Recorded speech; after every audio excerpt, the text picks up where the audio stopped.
Happy New Year! What comes to your mind when you hear those words?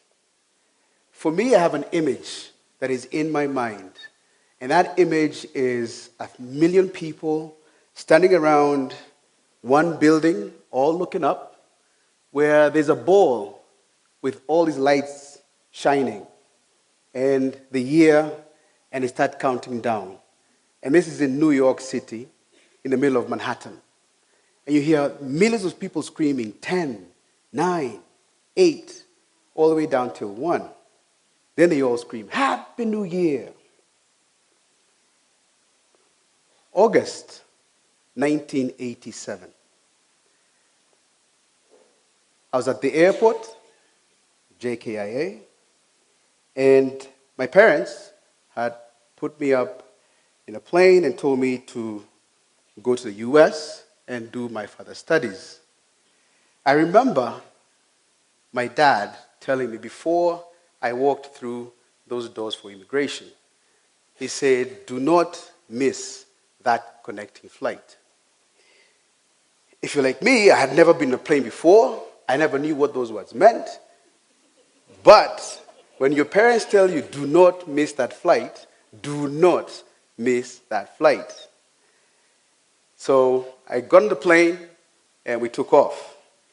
And we landed in Brussels, and I walked up to the customer service agent and I asked her, I have a connecting flight to take. Where do I go? And she told me, you have to leave this terminal, go to the next terminal, look for gate number 30. I didn't know what that meant, so I asked her, what do you mean get out of this terminal? Am I getting out of the airport? Or I'm staying within? And she realized this young man has no idea where he is. So she took me up to the next terminal, and I walked up to the gate, and I sat there. There I was. I had a brown wool suit, striped. I had my briefcase, and I have 2 kyondos, one hanging on each side. Don't ask me what was inside, because you all know what happens. And I sat there waiting for the doors to open. I sat for 8 long hours because I did not want to miss the connecting flight. I did not even go to the bathroom. So I waited. Then the doors opened, and we got into the plane, and we flew out. Now, when you're flying from Europe to the US, it's a never-ending day. It's just sun throughout. You spend a lot of time in the air. When you land, you're actually behind time. And as we're landing in New York, JFK, you land over a town called Queens. And Queens has some palatial homes, and almost every home has a swimming pool. Now, I've never been to America before, and here I'm landing, and I'm seeing all these homes with swimming pools. I'm like, yes, I have landed. Yes, I have landed. So I go through immigration, and I'm walking out to meet up now with my brother and my uncle, and a scene that looked at me, and I realized this is not right, because we all know when you're leaving, it's a big thing. You know, back in those days in 87, when you leave to go somewhere, you all prepare. You know, you come with your best dress, and you're going to the airport. You're well-dressed with suits and ties and nice dresses. And I'm walking out looking at my brother, and he's with slippers, shorts, T-shirt. I'm wondering, this does not look right. Are they coming for me or not? And it hit me why they were in shorts and sneakers, because when the doors opened to leave the airport, this heat hit me. I mean, it was humid. It was hot. The air was just too hot. And here I am with a wool suit, and I'm wondering, where am I? Where is this America? And I went out, so I quickly removed the suit. I said, my dad is not here. He's not going to see me. Remove the suit, remove the tie, and we got into the car. And as we're driving, my mind is telling me we're driving to this home that looks like the ones that I saw when we were landing. So I knew right away when we get to the house, I'm jumping in the pool to cool down. When we got to the house, we walked up, and I had my suitcases and my kyondos, and he told me, okay, now this is where we'll be staying, and I'll show you where the school is. So I said, no problem, and I asked him, where's my bedroom? He goes, what is a bedroom to you?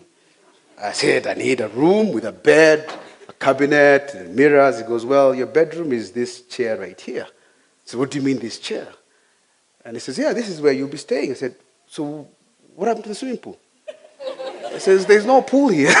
The only pool is in your school. I said, no. I mean, from what I saw landing, he goes, no. That is them. You're here for school. And this is where you'll be living. I said, really?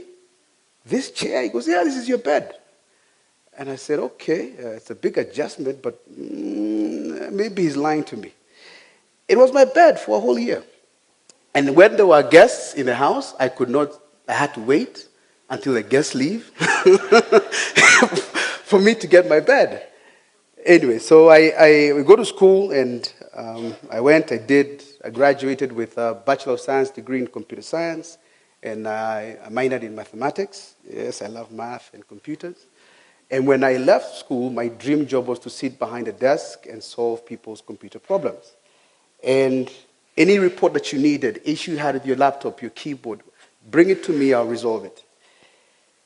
When I got my first job as an intern. And I worked for this company that manufactures clothes for women. It's called Claiborne, and I was there for 14 years. But the first year of my internship was one of the most difficult times I've had. If you've ever worked in the U.S. or if you've ever been to the U.S., there is an underlying factor about racism that you don't know or you've not experienced. And it is one that is daunting to you and I because we've never grown up with it. But for those who have and see it, know what it is. I did not know what it was. And it took me about a year to realize that I'm an intern who is temporary, and I will not get a permanent job because, one, I'm black. Two, there are other white people who will come, and they did. They came, and I trained them on the skills that I had, and I saw them get employed, to get full employment with the benefits, and here I am without any benefits, but yet employed. And these same guys who I trained were the same guys who would come later and ask me questions. How do I fix this? How do I fix that?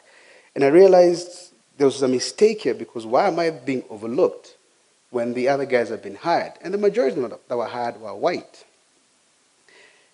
I realized quickly that this is not going to work for me. And as tough as it was, I had to stick it through because I knew I'll persevere.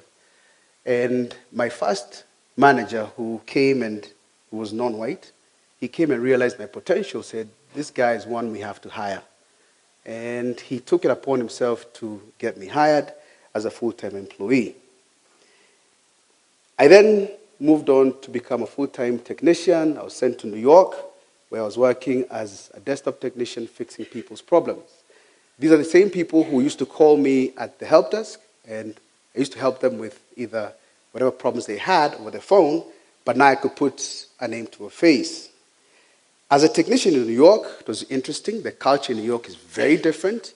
They value time, and they also are very strict.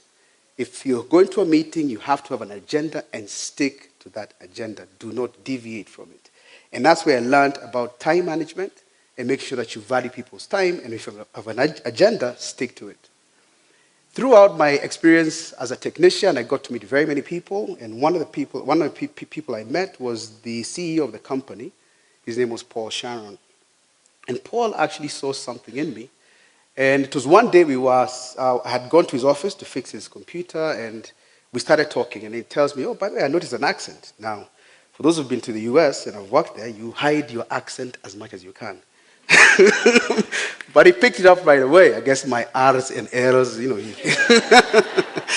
So then, so I talked to him, and he told me, by the way, I noticed your accent. I said, yeah, I come from Kenya. He tells me, oh, my son had actually gone to climb Mount Kilimanjaro. I said, oh, that's fantastic. And did he ever go by Kenya? He goes, yeah, he did. And now that you're there, do you know anybody who can help him when he goes back? I said, yes. And that's where we started having a very good conversation with him. And then he saw, what I could bring to the table. And then he's the one who recommended for me to now be promoted to become a manager at IT.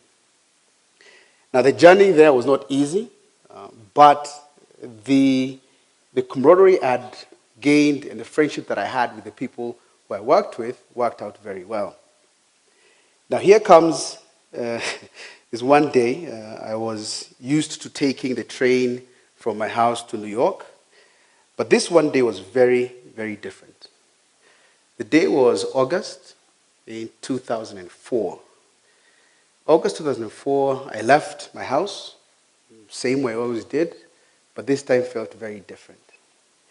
On the way to New York, grabbed my newspaper, was reading it as I was in the train, and when I got to New York City, I got out the train station, and I felt this pleasing feel. It's August, the middle of summer, it's hot, and I'm walking to New York City. I got onto the building where I always worked and climbed up the elevator, got into the elevator, and we climbed up to the 22nd floor. When I got to the 22nd floor, something different about it was the fact that I had keys in my hand. And these keys were to a corner office overlooking Times Square, the same place where that ball drops. But now, instead of looking it up in the sky, I was looking at it dead center from my office. This young man, born in Banana, Kiambu County, was opening up his own corner office in a building called 1441 Broadway, overlooking Times Square, where millions of people come from all walks of life to hear those famous words. Happy New Year!